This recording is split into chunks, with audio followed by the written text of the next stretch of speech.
Hello, welcome to Bad Influence. This week we're looking at games that you build yourself.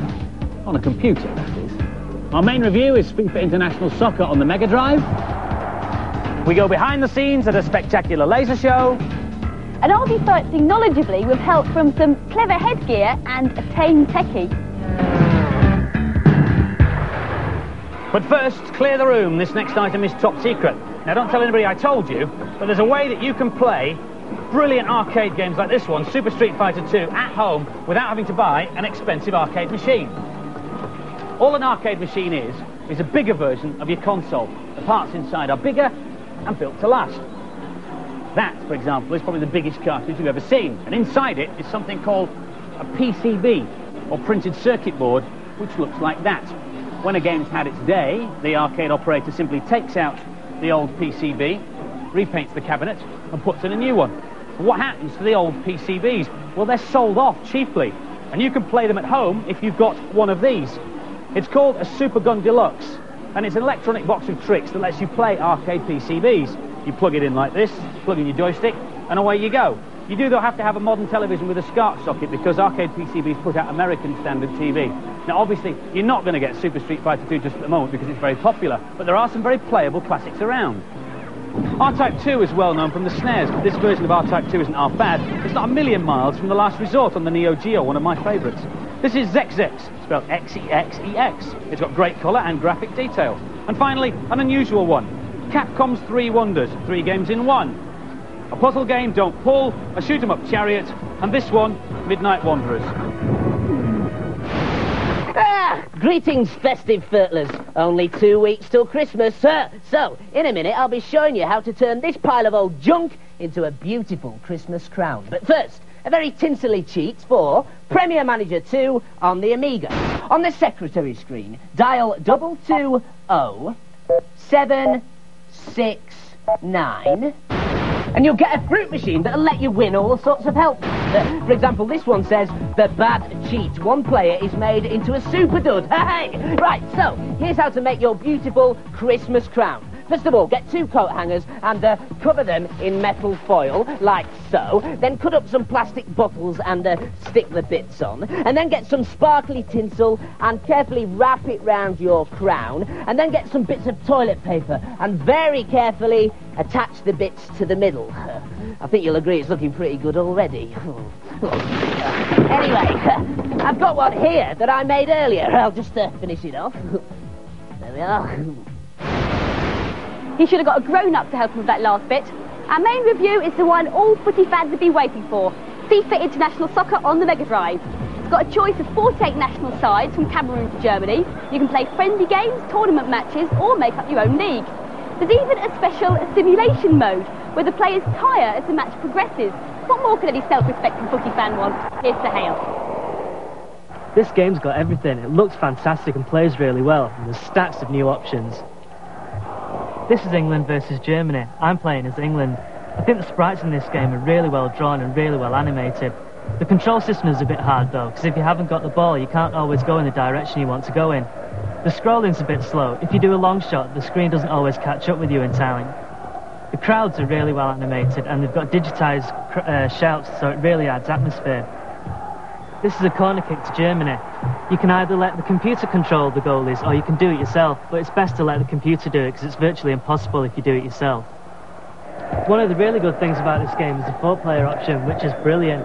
Each player's got a different coloured star. There's a really good instant replay feature in this game. Oh, I've just scored!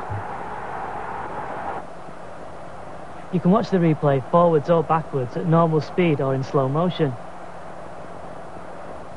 There are loads of ways to adjust the way your team plays. Here I'm changing team coverage. You can alter defence, midfield and attack. Also, you can change the formation your team plays in and choose the style of play.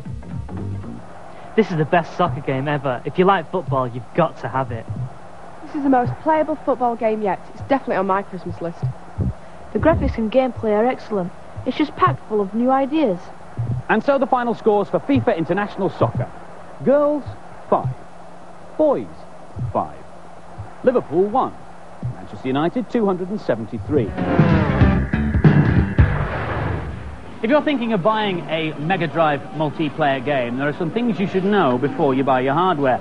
The multi-tap that we use to play FIFA International Soccer is this one. It's made by Electronic Arts and it will only work with their games.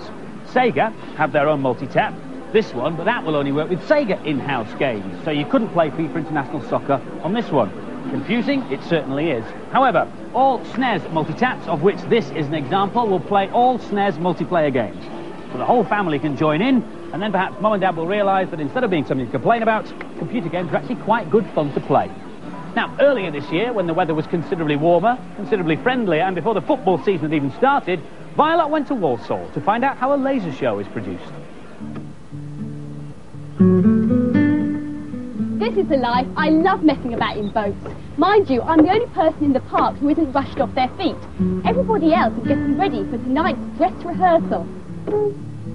In a few hours, there'll be the first trial run of Walsal Illuminations featuring a laser show in the famous Arboretum. Arboretum isn't to do with boats and arbours. It's actually a botanical garden which features lots of trees. The laser beams are controlled by a scanning system which moves them around in space. In fact, it's rather like making shapes in the air with a sparkler.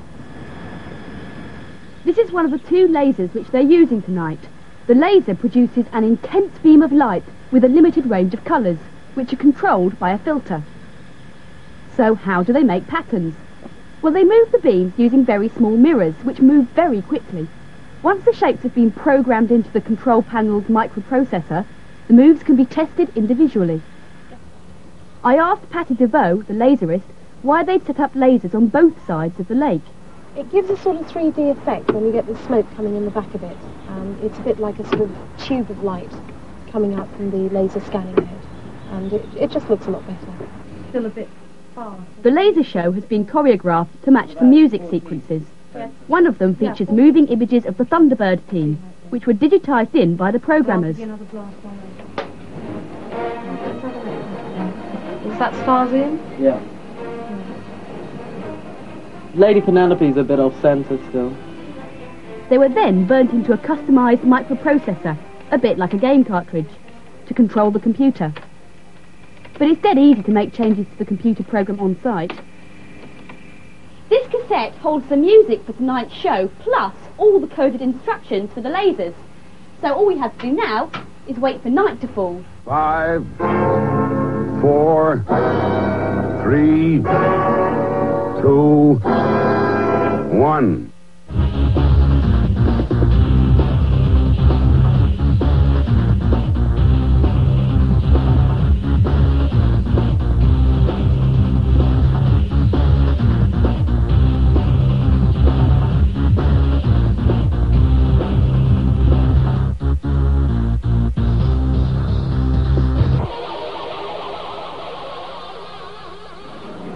The laser illuminations at Walsal Arboretum are back next year in the autumn and are well worth a visit. Now for this week's news and previews. The name is Pond, James Pond, and he's back in Operation Starfish. Arch enemy Dr. Maybe has started a cheese mining setup on the moon, and Pond is the only fish for the job. With over 100 levels, he's got oceans of work to do. It'll be diving onto the Mega Drive this month, with the Amiga and PC versions swimming along next Easter. The place, Planet Earth. The time, the 29th century. The game, Liberation Captive 2, out next week on the CD32. The first game to be designed expressly for the CD32. It's claimed to be so big it'll take you a lifetime to finish. The plot again finds our hero Trill fighting the dark and horrid Bio Corporation through 4,000 different cities. One for golf junkies on the SNES is Major Title. It offers a choice of matches and tough computer opponents. Lots of variables like stance, direction and power help you on your way to a birdie. Mind those bunkers though. Out next week.